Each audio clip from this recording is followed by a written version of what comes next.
All right, we understand former President George W. Bush is taken to the podium right now at the funeral for former Vice President Dick Cheney. He's going to be speaking shortly, so we want to go there right now to listen to him as he takes to that stage. Lynn, Liz, and Mary, and all the Cheney family, honored guests, ladies and gentlemen, I appreciate this chance to say a few words about a man I was proud to call my Vice President and my friend. Though not a happy assignment, I do consider it an easy one, because there was so much to like and admire about Dick Cheney. Dick was a stoical man, and I doubt he left his life with any complaints about the time given to him or its end. He was also a grateful man, grateful above all for 3 loyal, loving women who shared in his journey. As I quickly discovered in 2000, when you choose one Cheney, you get 4. His busy and purposeful life was an adventure they experienced together. In a family so close, you dread the day when the circle is broken. Lynn and the girls, Heather, Phil, and all the grandchildren, he sure loved you all, and he was proud of his family. I hope it helps to know that many people in this country share your sense of loss, and we're here today as your friends. 25 years ago, I had a big choice to make, a big job to fill. I want to know all my options, so I enlisted the help of a distinguished former White House Chief of Staff and Secretary of Defense to lead my search for running mate. Dick Cheney and I went through the files name by name. We talked over the various qualities I was looking for in a vice president: preparedness, mature judgment, rectitude, and loyalty. Above all, I wanted someone with the ability to step into the presidency without getting distracted by the ambition to seek it. After weeks of these meetings, I began to have a thought I could not shake. I realized the best choice for the vice president was the man sitting right in front of me, and I told him that.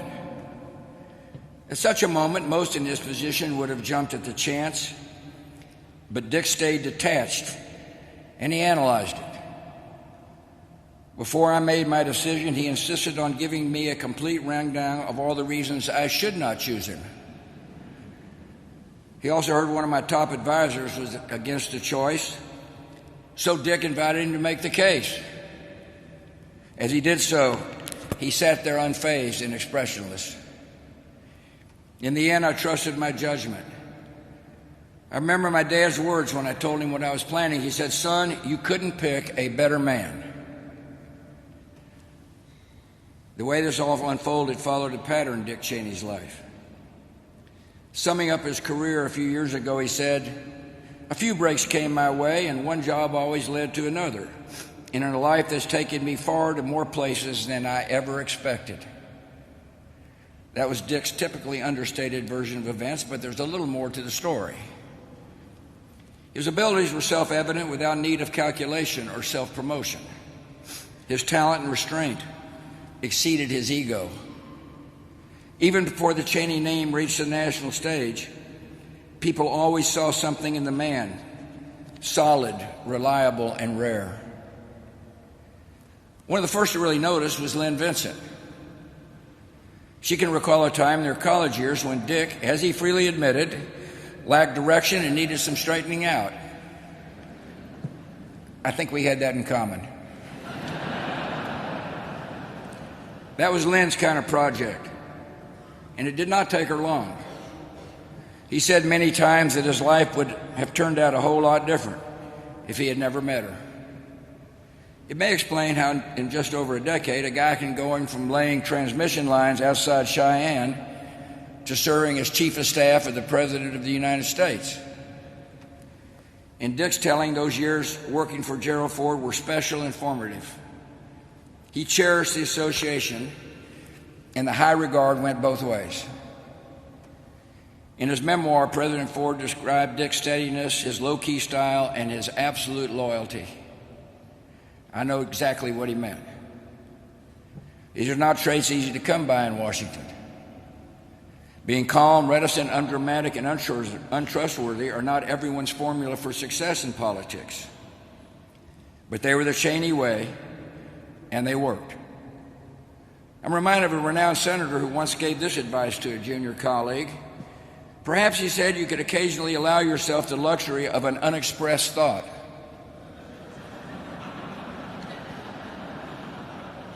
Dick Cheney was like that, sparing and measured with words.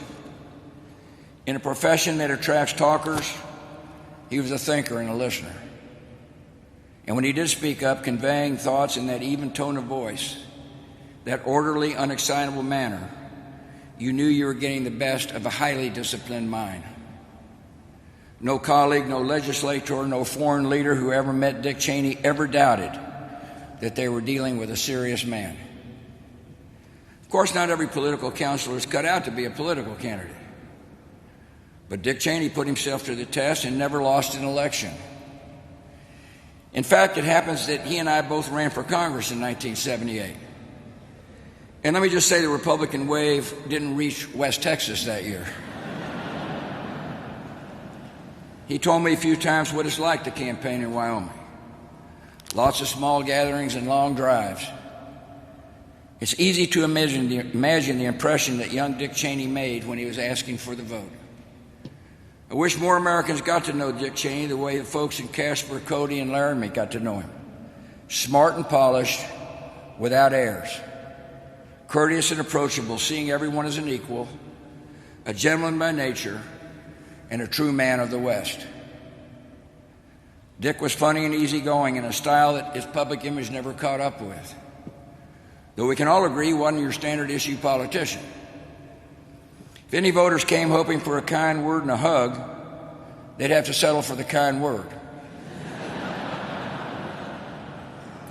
But you can't question the appeal of the only person from America's Mountain West ever elected to national office. On that score, history should record that I chose my vice president not once, but twice. In 2004, he offered to step aside in case I wanted to replace him. I thought about it for a while, but after 4 years of seeing how he treated people, how he carried responsibility, how he handled pressure and took the hits, I arrived back at the conclusion that they do not come any better than Dick Cheney. Colleagues from every chapter of his career will tell you that he lifted the standards of those around him just by being who he was. So focused and so capable. In our years in office together, on the quiet days and on the hardest ones, he was everything a president should expect in a second in command. In moments of testing, Dick Cheney was the model of concentration, alertness, and composure. His memoir was titled My Time. His time produced an old breed of public servant, defined by their substance and character. This was a vice president totally devoted to protecting the United States and its interests. There was never any agenda or angle beyond that. You did not know Dick Cheney unless you understood his greatest concerns and ambitions were for his country. Across 40 years, his service was consistent, faithful, and noble. All in all, not a bad showing for a career and a life, especially when you consider his sheer physical endurance. As Dr. Rayner pointed out, he became an authority on cardiovascular disease, and a marvel at what resourceful doctors and one very determined patient can accomplish. Dick had faced down fears and hardships, but he really didn't speak about them. The reward was more of a life than he ever expected, including 7 grandchildren to complete the picture. One of them, Richard, even asked his grandfather to attend kindergarten class for a show and tell. I wish I'd have been there. As a matter of fact, the teacher told Dick that was the most exciting show and tell since the morning a little girl brought her cow to class. That might have been amongst Dick's last moments in the spotlight. In his final years, he was content to go his way. At a rare public appearance in 2022, he offered a kind of parting reflection. He said, when you can look back on a lifetime in politics and government, and what you value most are the friendships, then I guess you've done all right. A lot of us know that feeling as we say an affectionate farewell to the 46th Vice President of the United States. It's something to be cherished when a man of his caliber has been your colleague and friend. This son of Wyoming, son of Marjorie and Richard Cheney of Casper, went far in this world and in our own lives left a very fine mark. We are grateful for his good life, we honor his service, and we pray that somewhere up the trail we will meet him again.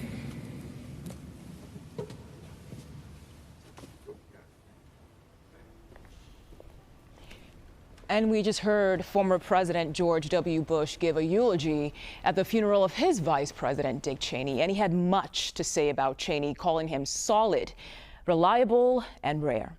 And right now, I want to bring in CBS News Chief Washington correspondent Major Garrett, who's joining us right now to help us analyze what we heard there from the former president. Major, thank you so much for your time. What stood out to you in that speech? It's almost remarkable there hearing from the former president just describing what seems like not just a professional relationship, but a good friendship as well. Good friendship and a little bit of detail about how Dick Cheney became first George W. Bush's running mate, then twice vice president. He, of course, led the process to present for George W. Bush when he was the Republican nominee in 2000, a range of options for his running mate. And in that process, George W. Bush came to an unexpected conclusion that the best person to be his running mate was the man who was leading up the search committee, Dick Cheney. And then he tells the story about Dick Cheney putting someone before the president who he knew opposed the president choosing Dick Cheney to be his running mate, to give the full range of options, and Bush deciding still to go with Cheney. The most memorable thing the president said about Dick Cheney is not something that you often hear about someone who rises high in the city of Washington, D.C. The president said his talent and restraint exceeded his ego.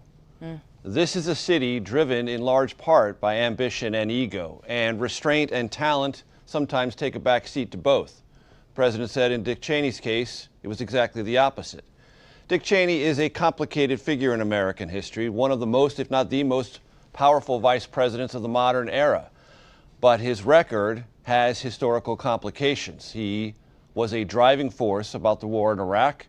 He was a driving force behind enhanced interrogation tactics after 9/11, two things that have scarred not only his reputation, but the Bush administration's reputation. Yes, he was stalwart. He never flinched in supporting those initiatives, but they remain controversial to this day. That is also part of Dick Cheney's history. Yeah, it sure is. Major Garrett, thank you so much for joining us. And now I want to bring in senior White House correspondent Weijia Jiang. She is outside the cathedral where we just heard from the former president. Weijia, what are you seeing out there? I'm sure many are already inside right now as that funeral service begins, but what are you seeing?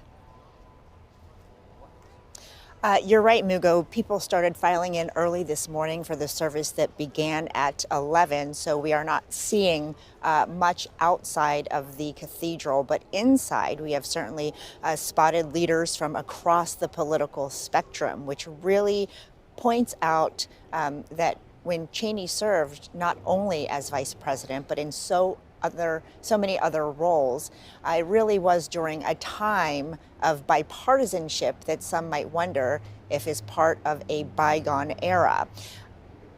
Among those in attendance are all the living former vice presidents, including Mike Pence, who took a little bit of time before the service to talk to us about how he is remembering Cheney today. Take a listen. I got to know him when I was in the Congress while he was vice president. In fact, we traveled together. And I observed then what I would learn more about in the days ahead is that he was a trusted advisor to President George W. Bush. And in that sense, I think he laid a foundation for the strong working relationship that President Trump and I enjoyed throughout all of those 4 years.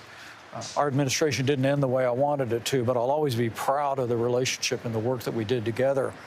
And I think that Dick Cheney, in a very real sense, helped to define that role of vice president.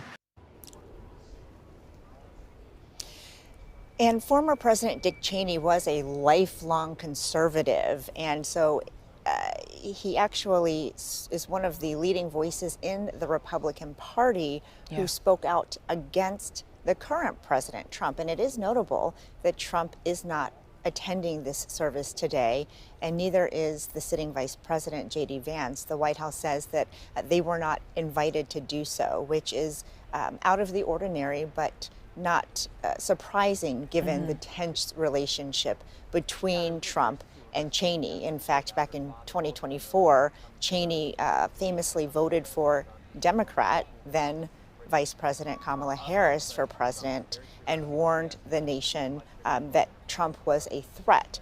And so Pence spoke about Cheney's conservative values and how deeply rooted he was in them and allowing them to make decisions throughout his entire career, Mugo.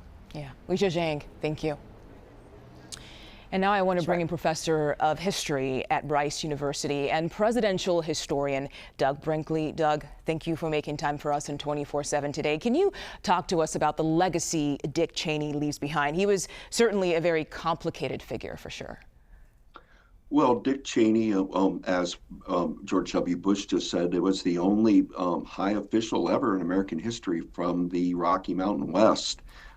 And the fact that he had that Wyoming side to him mattered. He spent so much of his last years dealing with this heart problem, which President Bush just evoked, meaning he had had numerous heart attacks, 5 heart attacks, and then started working with doctors to learn more about heart disease and how it affects so many millions of Americans. But I thought the most interesting thing that President Bush said was, look, after one term, I didn't have to pick him for my second. And he offered to step down.